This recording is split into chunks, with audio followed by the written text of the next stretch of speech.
Telangana CM Revanth target గా BRS అడుగులు వేస్తోంది. ఏడాది పాలన వైఫల్యాలపై పోరుబాటకు సిద్ధమవుతోంది గులాబీ దళం. కాంగ్రెస్ ప్రభుత్వంలో అవినీతి జరిగిందంటూ గళమెత్తుతున్నారు బీఆర్ఎస్ లీడర్లు. సీఎం మంత్రుల బంధువులకే అన్ని కాంట్రాక్టులు వెళ్తున్నాయని మండిపడుతున్నారు గులాబీ నేతలు. ముఖ్యమంత్రి చెప్పేదొకటి చేసేదొకటి అంటూ ప్రచారం చేస్తున్నారు.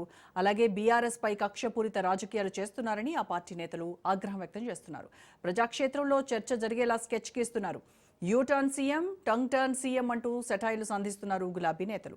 ప్రభుత్వంలో రేవంత్ సోదరుల జోక్యంపై బీఆర్ఎస్ లీడర్లు గుస్సా అవుతున్నారు. మరింత సమాచారం మా ప్రతినిధి సైదులు లైవ్లో అందిస్తారు. సైదులు, బీఆర్ఎస్ నేతలు రేవంత్ రెడ్డి ప్రభుత్వాన్ని టార్గెట్గా వాళ్ళు చేస్తున్నటువంటి కార్యాచరణ మొదలైందనుకోవచ్చు. అంటే 1 ఇయర్ గడిచినప్పటికీ కూడాను ఇచ్చినటువంటి హామీలు ఏ ఒక్కటి కూడా సక్రమంగా అమలు చేయకపోవడంలో కాంగ్రెస్ ప్రభుత్వం ఫెయిల్ అయింది అనేది ప్రజల్లోకి పదే పదే వాళ్ళు చెప్తున్నటువంటి విషయం. అలాగే గత ప్రభుత్వం చేసినటువంటి అవినీతి కావచ్చు, ఆ ఆరోపణల మీద ఇప్పటికే అక్కడ బీఆర్ఎస్ నేతలపైన కేసులు ఫైల్ చేసి వాళ్ళని అరెస్ట్ చేయించేటువంటి ప్రయత్నంలో ఇటు కాంగ్రెస్ ప్రభుత్వం ఉంది. అయితే చేస్తోంది మీరు, ఇచ్చినటువంటి మాటలు హామీలు అమలు చేయకపోయేది మీరు, మీ ప్రభుత్వంలోనే అవినీతి జరుగుతోంది అని ఇటు బీఆర్ఎస్ ప్రజల్లోకి ఆ వాదనని బలంగా తీసుకెళ్లాలని యోచిస్తోంది. సో బీఆర్ఎస్ లీడర్ల కార్యాచరణ ఏ విధంగా ఉండబోతోంది దీనిపై? ఎస్ రోజా, తప్పకుండా. ఎందుకంటే కాంగ్రెస్ పార్టీ అధికారంలోకి వచ్చి ఏడాది పూర్తవుతున్న నేపథ్యంలో ఇచ్చిన హామీలు ఏదైతే ఉన్నాయో అవి అమలు కావడం లేదని చెప్పేసి ఇప్పటికే ప్రజల్లోకి విస్తృతంగా బీఆర్ఎస్ పార్టీ తీసుకెళ్తుంది. దానిలో భాగంగా రైతు ధర్నాల పేరుతోటి జిల్లా వ్యాప్తంగా కూడా ఒక పెద్ద ఎత్తున కార్యక్రమాలు కూడా నిర్వహించేందుకు సిద్ధమైంది.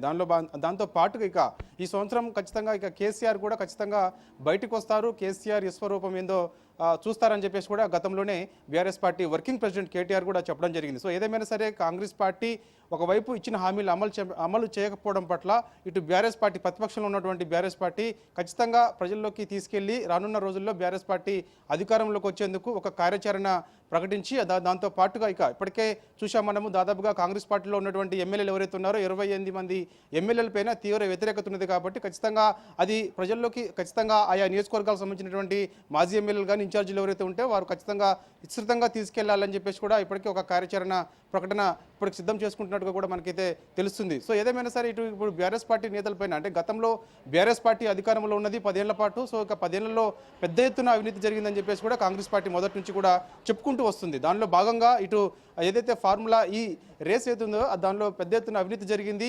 ఎటువంటి అంటే ఇటు క్యాబినెట్ సంబంధించి ఆమోదం లేకుండా 55 కోట్ల రూపాయలు ఇటు కేటీఆర్ మౌఖిక ఆదేశాలతోటే ఆ డబ్బులు రిలీజ్ చేశారని చెప్పేసి కూడా కాంగ్రెస్ పార్టీ ప్రధానంగా ఆరోపిస్తుంది. దానిలో భాగంగా ఇప్పటికే కేటీఆర్ పైన కూడా ఏసీబీ ఇటు కేసు నమోదు చేసిన సంగతి అందరికీ తెలిసిన విషయమే. సో దానిలో భాగంగా విచారణ కూడా కొనసాగుతుంది. సో ఒకవైపు ఈ విధంగా కక్షపూరితంగా కేసులు నమోదు చేస్తుందని చెప్పేసి కూడా బీఆర్ఎస్ పార్టీ మొదటి నుంచి చెప్తూ వస్తుంది. దానిలో భాగంగా వర్కింగ్ ప్రెసిడెంట్గా ఉన్నటువంటి కేటీఆర్ పైన ఇప్పుడు కేసు నమోదైంది. త్వరలో కూడా ఖచ్చితంగా ఇటు కాళేశ్వరం ప్రాజెక్టు విషయంలో కూడా పెద్ద ఎత్తున అవినీతి జరిగింది. దానిపైన కూడా ఖచ్చితంగా ఇటు కేసీఆర్ పైన కూడా ఖచ్చితంగా త్వరలోనే నోటీసులు కూడా ఇస్తామని చెప్పేసి కూడా చెప్తున్నారు. ఇక ఛత్తీస్గఢ్ విద్యుత్ కొనుగోలు విషయంలో ఏదైతే ఉందో ఆ ఛత్తీస్గఢ్ విద్యుత్ కొనుగోలు విషయం పైన కూడా ఇప్పటికే ఒక విచారణ కొనసాగుతున్న నేపథ్యంలో దానిపైన కూడా ఇటు కేసీఆర్ కూడా మరికొన్ని రోజుల్లో నోటీసులు ఇస్తారని చెప్పేసి కూడా చెప్తున్న పరిస్థితి కనిపిస్తుంది. ఏదేమైనా సరే కాంగ్రెస్ పార్టీ అధికారంలోకి వచ్చి ఏడాది పూర్తి అవుతున్న నేపథ్యంలో ఇచ్చిన హామీలు అమలు చేయకుండా ఇలాంటి డైవర్షన్ పాలిటిక్స్ చేస్తుందని చెప్పేసి కూడా బీఆర్ఎస్ పార్టీ చెప్తూ వస్తుంది. సో ఏదేమైనా సరే ఇప్పుడు మాత్రం దానికి సంబంధించినటువంటి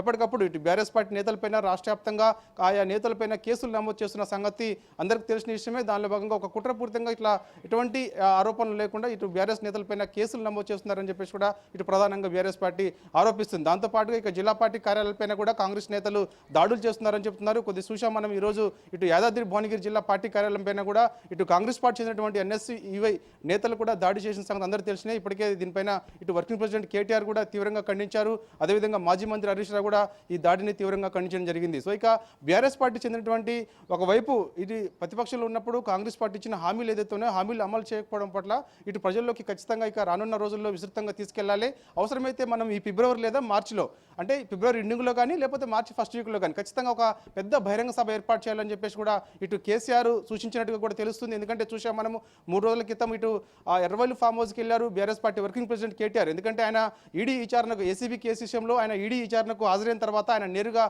ఎర్రవల్లి ఫామ్ హౌస్కి వెళ్ళారు. ఆ ఫామ్ హౌస్లో కేసీఆర్తో భేటీ అయిన తర్వాత చాలా కీలకమైన అంశాలు చర్చకు వచ్చినట్టుగా కూడా మనకు తెలుస్తుంది. అంటే ఖచ్చితంగా ఇటు ప్రజల్లో కాంగ్రెస్ పార్టీ పైన తీవ్ర వ్యతిరేకత ఉన్నది కాబట్టి సో ఒక బహిరంగ సభకి ప్లాన్ చేస్తున్నట్టుగా తెలుస్తుంది. మరి అది ఎక్కడ ఉత్తర తెలంగాణ తెలంగాణలో ప్లాన్ చేస్తారా లేకపోతే దక్షిణ తెలంగాణలో ప్లాన్ చేస్తారా అన్నది కూడా మనకి తెలియాల్సి ఉంది. సో ఏదేమైనా సరే ఒక ఏడాది పాలన పైన కాంగ్రెస్ పార్టీ ఇచ్చినటువంటి హామీలు అమలు చేయడం పట్ల ఇటు బీఆర్ఎస్ పార్టీ ప్రతిపక్షంలో ఉన్నటువంటి బీఆర్ఎస్ పార్టీ ఖచ్చితంగా ప్రజల్లోకి విస్తృతంగా తీసుకెళ్లాలని చెప్పేసి కూడా భావిస్తుంది. దానిలో భాగంగా సంక్రాంతి తర్వాత యాక్చువల్గా మనకి రేపు నల్గొండలో రైతు ధర్నా కార్యక్రమం నిర్వహించింది. కాకపోతే పండగ నేపథ్యంలో సంక్రాంతి పండగ నేపథ్యంలో ఆ ధర్నా కార్యక్రమం కూడా వాయిదా వేసుకున్నట్టుగా కూడా మనకైతే సమాచారం. ఇక ఈ సంక్రాంతి తర్వాత ఖచ్చితంగా అన్ని జిల్లాల్లో కూడా ఖచ్చితంగా రైతు ధర్నాల పేరుతోటి, ఎందుకంటే రైతు భరోసా విషయంలో కాంగ్రెస్ పార్టీ మాట తప్పింది. ఎందుకంటే ఆనాడు ఎన్నికల సమయంలో ఖచ్చితంగా ఏడాదికి 15,000 రూపాయలు ఇస్తామని చెప్పేసి కూడా చెప్పడం జరిగింది ఎకరానికి. కానీ తీరా చూస్తే మొన్న ఇటు రేవంత్ రెడ్డి ముఖ్యమంత్రి రేవంత్ రెడ్డి 12,000 ఇస్తాం ఎకరానికి అని చెప్పడంతో ఖచ్చితంగా ఈ అంశాన్ని కూడా ప్రజల్లోకి విస్తృతంగా తీసుకెళ్లాలని చెప్పేసి కూడా చెప్తున్నారు. అదేవిధంగా రైతు